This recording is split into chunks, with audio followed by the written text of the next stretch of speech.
Mon Seigneur et mon Dieu, je crois de tout mon cœur que tu es ici.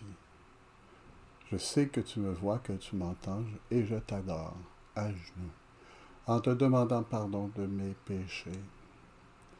Ton aide aussi pour faire de mon mieux ce moment de prière. Marie, ma mère immaculée, Saint Joseph et mon ange gardien, intercédez pour moi. Veillez sur moi.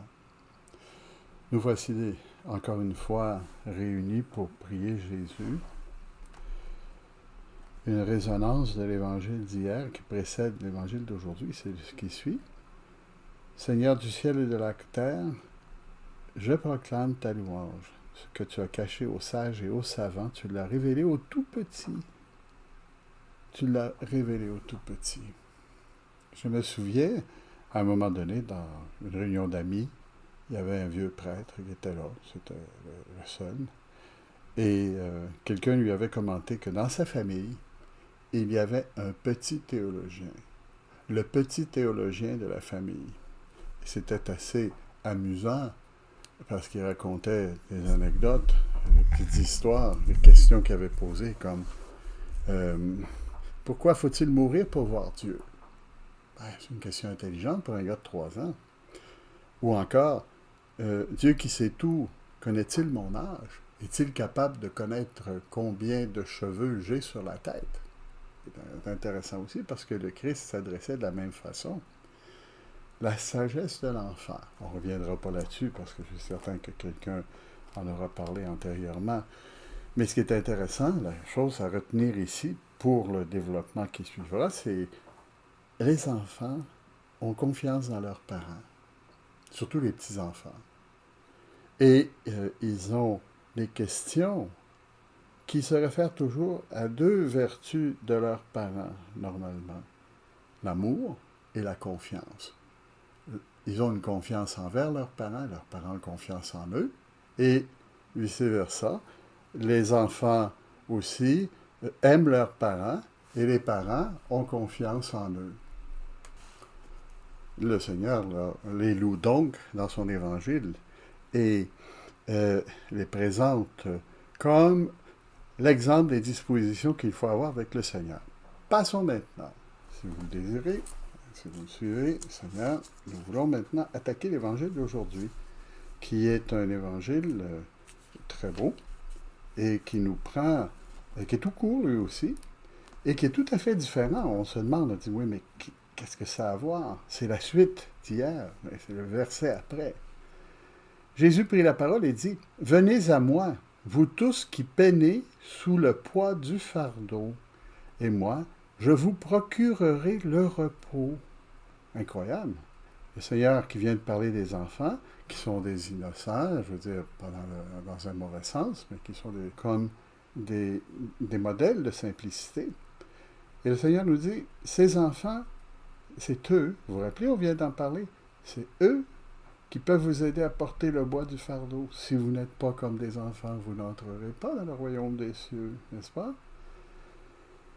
Et il nous dit que la croix peut nous empêcher d'en rentrer dans le royaume des cieux. Et le Seigneur nous encourage à avoir une attitude d'enfant. Seigneur, tu nous demandes d'être comme des enfants. Qu'est-ce que tu aimes chez les enfants qui peut nous être utile devant la croix? Ah, là, ça devient intéressant. Ce n'est plus l'évangile d'hier, c'est l'évangile d'aujourd'hui.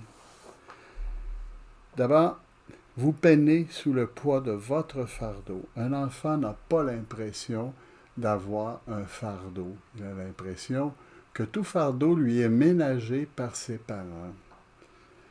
Prenez sur vous mon joug. Il nous dit maintenant, si je viens avec vous et que je vous présente un joug qui est fait à votre mesure, c'est-à-dire un joug pour des enfants, même si ce que vous vivez est cruel, vous pourrez porter ce joug parce qu'il sera parfaitement adapté à vous, en plus que vous allez trouver dans ce poids le réconfort de la présence de Jésus tout à côté. L'enfant qui a confiance en Dieu prendra le joug et sera épris de celui qui est avec lui dans la souffrance.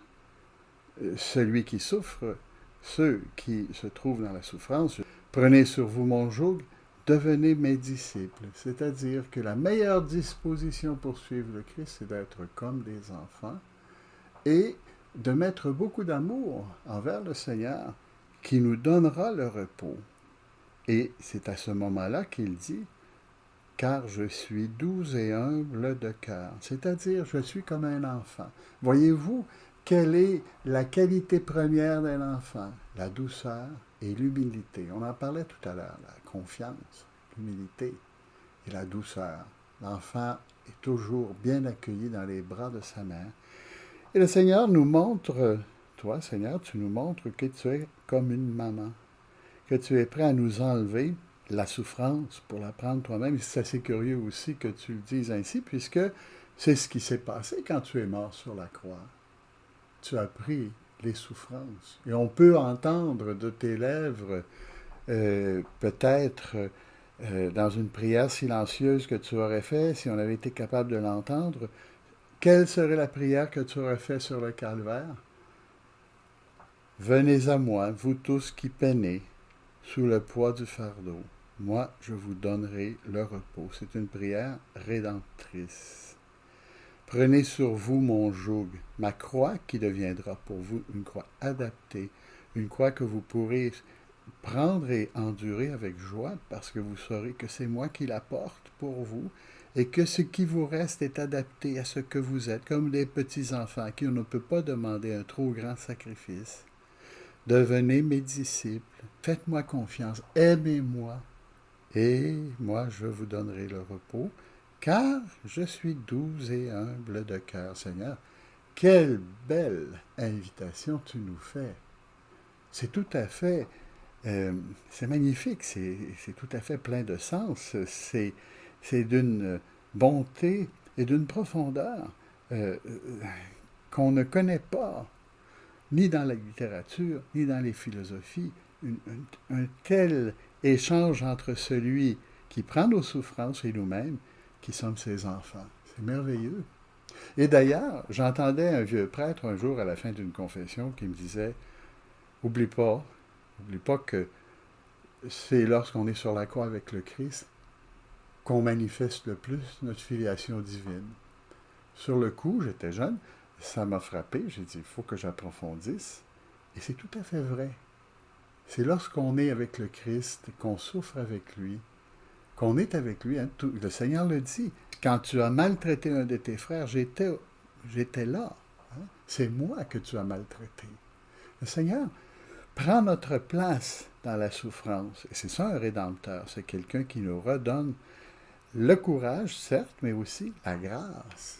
Et Seigneur, tu nous as donné la grâce et tu nous as guidés vers la grâce, vers le salut. Quelle faveur tu nous as fait. Et il n'y a qu'un enfant pour comprendre. Sinon, il y a des adultes qui passent leur temps à te blâmer pour le mal qui existe dans le monde, comme si c'était ta faute. Tu es venu précisément nous prêcher le contraire. Hein? Il y a des gens qui blâment Dieu parce qu'il y a de la guerre, comme si Dieu était obligé d'arrêter ce que les hommes ont commencé avec joie. On regarde les guerres récentes, c'est toujours des hommes qui ont commencé avec une avidité et aussi souvent une méchanceté qu'on n'aura jamais en Dieu. La guerre ne vient pas de Dieu, elle vient des hommes qui se sont révoltés contre Dieu, ceux qui ont cessé d'être des enfants. Ceux qui sont restés comme des enfants ont été aidés, même au milieu de la guerre, même au milieu de la maladie, des graves maladies. Et ceux qui se trouvaient seuls ont vite trouvé à leur côté Jésus qui portait notre croix en nous donnant un petit joug pour l'aider à la porter avec lui. Jésus, que tu es bon pour moi. Que tu es bon pour moi. Et je veux terminer ce moment de prière en invoquant celle qui t'a suivi le plus et qui était le plus enfant, peut-être, la plus enfant de tes filles, Marie. Elle était ta mère, mais elle était aussi ta fille spirituelle. Et en ce sens-là, elle a porté la croix avec toi au point où on peut dire que c'est presque autant la croix de Marie que la tienne.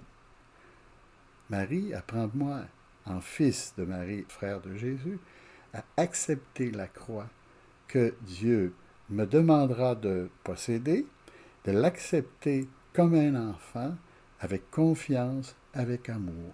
Et ainsi, toi qui es la mère du bel amour, je saurai que je ne suis jamais seul, même si j'ai de la difficulté à voir Dieu dans mes souffrances. Quand je te verrai, je saurai que ma mère est avec moi. Et comme un enfant, je me sentirai tout puissant en regardant ses yeux et en embrassant